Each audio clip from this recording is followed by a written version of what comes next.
directors or the writer need to be present at that time. If the writer is not there, then the director will have to handle these dialogue and leave it to the actors' freedom, sticking on to the concept of this dialogue and speak it their way. But in that case, there is a lot of erosion from the dialogue, the writer's perspective. That's why I'm saying the writer would have written the dialogue with a headline in mind. This is what to be evolved through the dialogue. And he writes the dialogue in the perspective of the character. And when the actor comes in and he cannot do justice to what's written, then probably the writer will have to come in there. In the absence of the writer, the actors will handle it and can spoil the entire thing. One thing that I need to openly say that the only tool or the portion, only way in which the the writer directly connects with the audience is the dialogue. There is no other way that writer can directly connect with the audience in the making. He doesn't have, after he writes the thing, it goes to the director. Let us say when you write an oratory kind of a dialogue, the person makes an oration and you write the dialogue. There is a purpose to it. There are many ways of writing a stilted dialogue or a colloquial dialogue, the way in which he is going to render that. All these are important things, but at the same time, the writer has a cause or a reason for that long dialogue. Otherwise, the long dialogue won't exist. What is the reasonable dialogue to communicate certain things has to be there. And the actor will have to support it. And in early days, when it comes to plays, the actor used to learn the entire dialogue. Everything had to be rendered through dialogue, exposed through dialogue. And he learns it by heart, he repeats it, he rehearses it. Nowadays, because the camera comes in, everything is easy. You cut the dialogue into pieces and then join it. So these are possibilities, but the actors will have to do this homework at any cost. So it has to be, what I'm trying to say is, the writer will have to speak or repeat the dialogue aloud and see if it is emotive or if it is communicating. And certain words need to be corrected right from the beginning. Then connect it with the actor's abilities or compatibility. You need to organize it well. The only way, can you?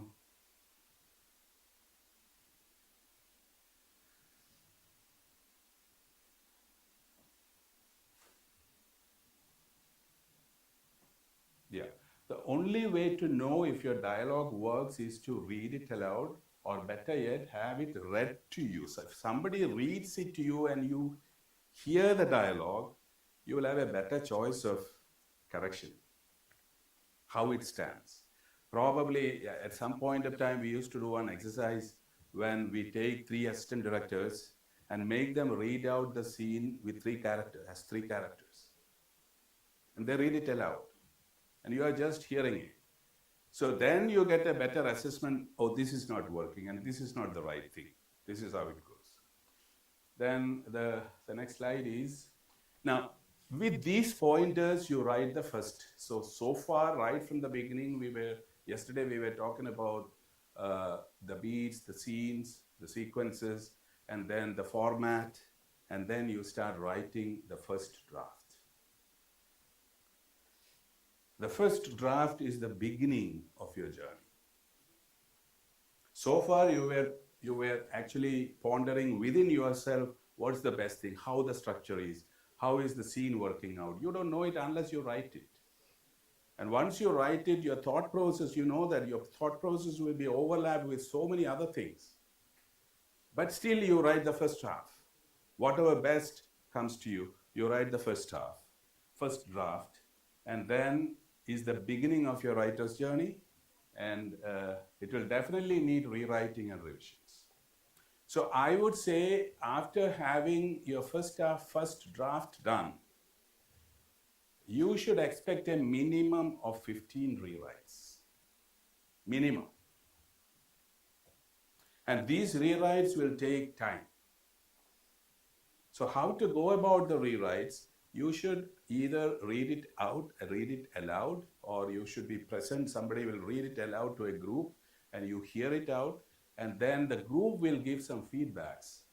The group may say that, oh no, I don't understand something. The group will say, they won't say anything definite. You say that when it came to that middle portion, I couldn't understand much. This is what they will say. They won't say that this is not wrong. And they say that that character, why was he laughing at that time? They'll ask that. This is how they respond. So you need to write every point and give meanings to these statements. Why did they say that? Why did they find that that portion was a little distractive for them? And find reasons and try to correct it. So this is what rewriting revision process becomes. So that is not, and probably you should make it in segments. One rewrite is exclusively to know whether the story works. One rewrite is exclusively for if the dialogues of all the characters are all right. One rewrite could be for the structure. So you segment the rewrite and don't try to write everything in one go, so that you can focus on one element of the screenplay. Probably you can take it by elements. You check whether the characters are working, your story is working, your dialogue is working, your structure is perfect, and then you look at the narrative, whether the visuals are working well. So these are the rewrites. And then as you bounce it to people, they give you ideas. They give you critical ideas, and you can also get a feel of what the audience's reactions are, which is important to you. So this is how specifying the problems happen. And then comes isolate each component and then try to revise it, Brainstorm solutions with your friends or co-writers. One thing I always find very useful is if you have a writer's community, or you have some 5 or 6 friends who are also writers, you can be confident with them to discuss things. It needn't be writers, it can be your friends who can genuinely give you some feedback and their angle of thought, which actually works to your favor. So it's always better that you find that group and they'll discuss all that you write in the future. This can be of great help. So that's about it. Then we go to the next slide.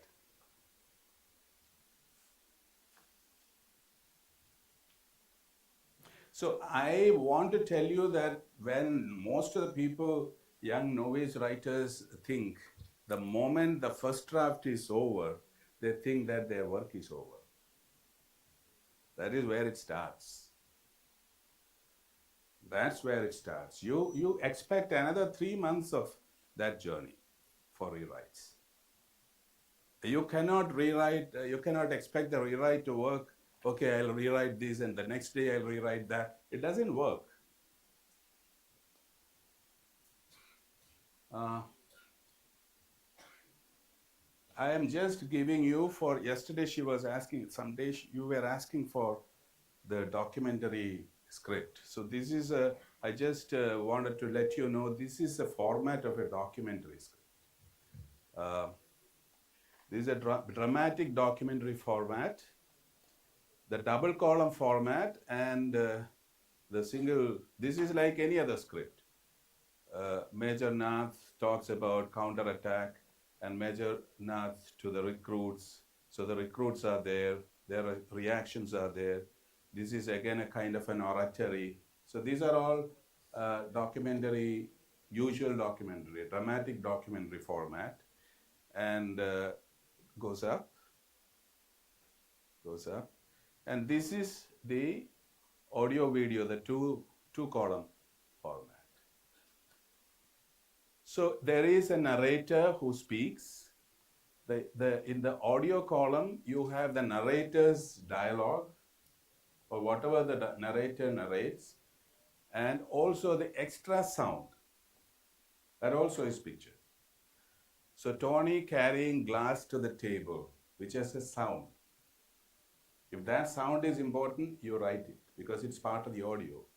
And the video is Tony Milici takes large sheet of glass from stack near the wall, carries it to the cutting table and lies it down. That is the visual.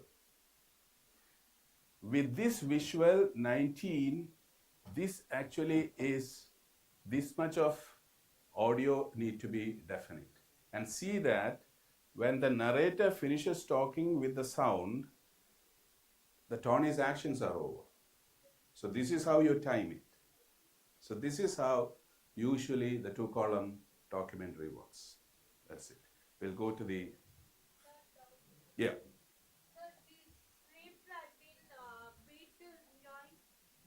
Beat? Beat with joints or not? Documentary script beat Hey, every script you can have a beat. The beat is if you want to add it or not. Suppose the beat comes here. Tony Milici takes the large sheet of glass from the stack near the wall, carries it to the cutting table and lays it down. He forgets something to polish it before the cutting. That's a beat. So if you want to add it, you can add it. But the length will add. And this narrator also may have to respond to it if you choose to. So that again is a beat if you want to add it. So the beat is common for everything.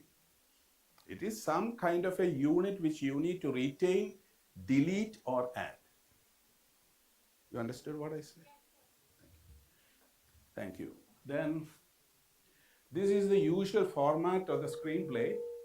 I just browsed through that. I think you would have gone through this but still, this is the speculative screenplay format. And this will be the title page, like the title goes to and written by your name.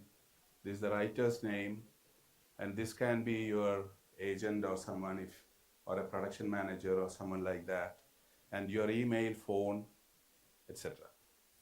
And then you can go for a registered copyright. I think that didn't come as a slide, right? That comes after this, yeah. And highlight the right side, each element is written. So right side is where you write all these and the details of the registered copyright and etc. After the first page, it is optional to put the title of your script here. And it starts with a fade in. Fade in means in every script, this is a format which starts with a fade in, means from the dark to the light, the pictures start coming in. And you have something called a slug line. This is called the slug line. Exterior, city, street, morning. It can be evening. It is about the day and the time, day or night. And interior or exterior, and where it happens. This slug line is actually for the production purposes or cinematographic purposes, to make a budget. How many exteriors, how many interiors, how many day shoots, how many night shoots, and what are the number of locations. All these are collected. This is for the scheduling, it works to. So when you go to an app, writing app, the app will provide all these details now. And then comes the single space and the double space. You know, you should, after the slug line, there is a double space, and then you go to the detail, narration. You're actually describing the visual. And then there is, within the visual, if it goes to another double space, generally when you have a double space between two narrations, a double line means it's a different angle. So you're not sustaining to that shot. It's a different angle. So generally this happens like that. Double space implies a new angle. This indicates a different scene and location. After this scene is over, then there is another slug line, which means you are into some other location, the new scene. Now, let us say this is how to set up characters. Jignesh Patel, late 30s, fair and sturdy, puts the key in the ignition. This is the first time you are introducing a character. So when you introduce a character, how Jignesh is physically present or physically described in a very short way is what matters. Don't describe more than what is required. So it's a very short description. Uh, then the dialogue. So there is a double space and there is a dialogue.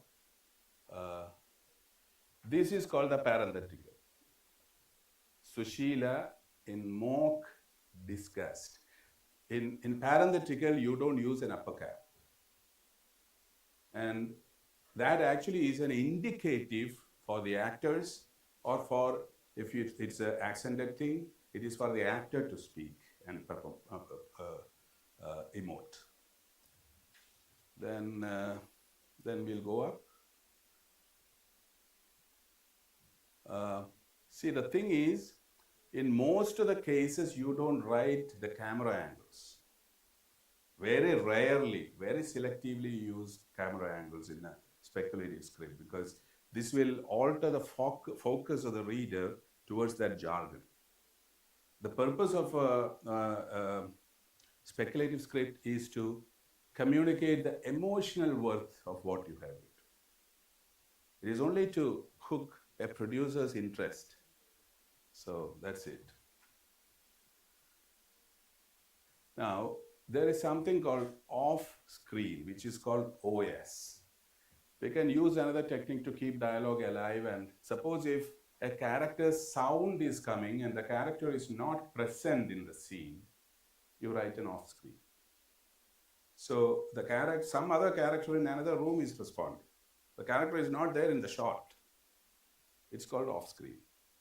And voiceover this is how to indicate a voiceover. Voiceover is, Jignesh reaches for a CD, puts it, and we hear a light rock and thing flow. So there is some sound, and then there is an overlap to the sound, is the voiceover. And this is how to indicate off-screen dialogue. It's also called off-screen, that we have discussed. This is the end of the screen description, new scene. Cut to. Now, where to use cut to or dissolve to? Very scarcely in your script. What makes it work is, suppose if a person is walking and he is scurrying, he is walking fast, and he is to reach a destination. Suddenly the writer thinks as he walks, there is something parallelly happening which is very important, which can affect his walk. So you cut that walk and go to that for the audience to understand. So it is a very purposeful cutting that you require. The audience, the writer communicates to the reader that he's walking towards that destination. He cannot finish that walking, and before that you have to see this. That is where cut to works. And it can be very scarcely used. And then comes a point of view shot. You are not supposed to write POV in your script, in a speculative script. But you can use words to do that. This is how you write. In the distance, he sees the light of a bonfire. 3 masked figures are huddled nearby. In the distance, he sees the light. Who sees the light? That character sees the light. So it's a point of view of the character. Suppose if we write, if we see the light, then it's a normal shot without a point of view. So if you shift to a point of view, you can write the name of the character or a pronoun to explain it. This is again, parenthetical directions for the character should be short, very precise. You cannot make long sentences out of it. Here a beat is written. I think I explained to you yesterday. When you write a beat, it is a dramatic pause. It is a Chekhovian beat. There are 2 beats. This is a Chekhovian beat. Chekhov has actually promoted this beat. It is about a character's action is pause for the benefit of reacting to something. So a telephone rings as I speak.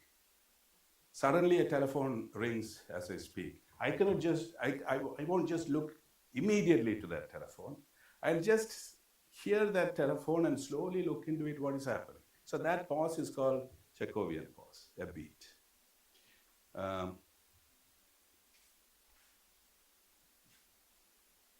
a beat is a film version of the dramatic pause. Okay, fine. Then sometimes background action is occurring. You identify it as background action is B.G. Sometimes you write it in your script. What is the background action? So it may be a subtextual reference that if you want to say, you can write BG and narrate that. So this may be happening as the main action happens. This is happening in the background. Yeah. And concept. Go up. Okay. Now this is how the visual sound effects are written. When there is a visual sound that the writer thinks is essential for that scene, then you write it in upper caps, in the narration. If you write upper caps in the narration, the sounds can be specified. A particular sound need to be specified. If you write upper caps in dialogue, it means the character is shouting. That's the difference. Go up. And this is the end where you write fade out. Fade out is always written at the right end corner with a period, with a full stop. And in fade in, the first beginning, fade in is always followed by a colon, not a full stop. It is followed by a colon, and the fade out, which is the end, is followed by a period. So this is generally the format of a script. And one thing we understand, there is single space and double space as if you are typewriting. So we follow this format because writer's tool was they used typewriter to write, not hand. So the format can be specified within the rules of the typewriter. This is how it is come out. So this is something, then we'll go to the slide, the last slide.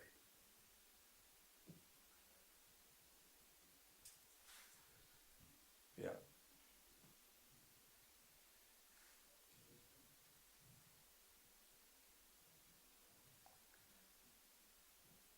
Yeah. The first one. Yeah. See, this is something that is very important. After you write the first draft, we need to understand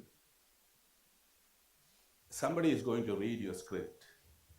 The first 10 pages, or roughly the first 10 minutes, are very crucial.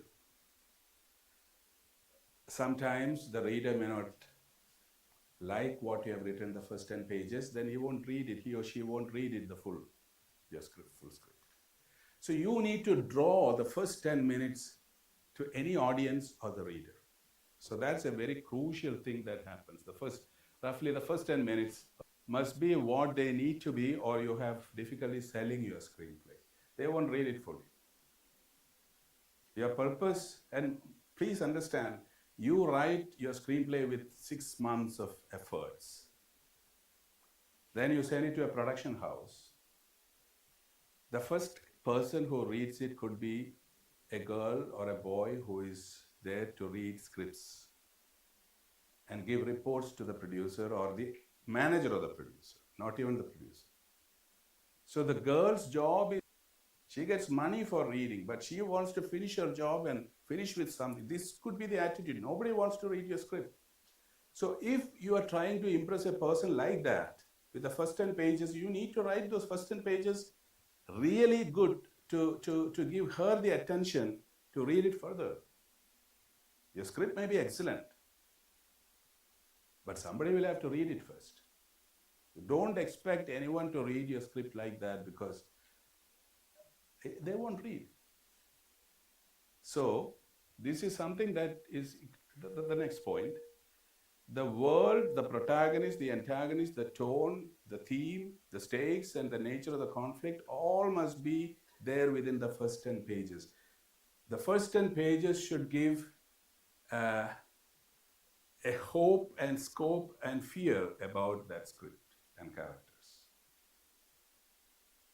The scope and the tone of the script is equally important. How we are going to deal with the script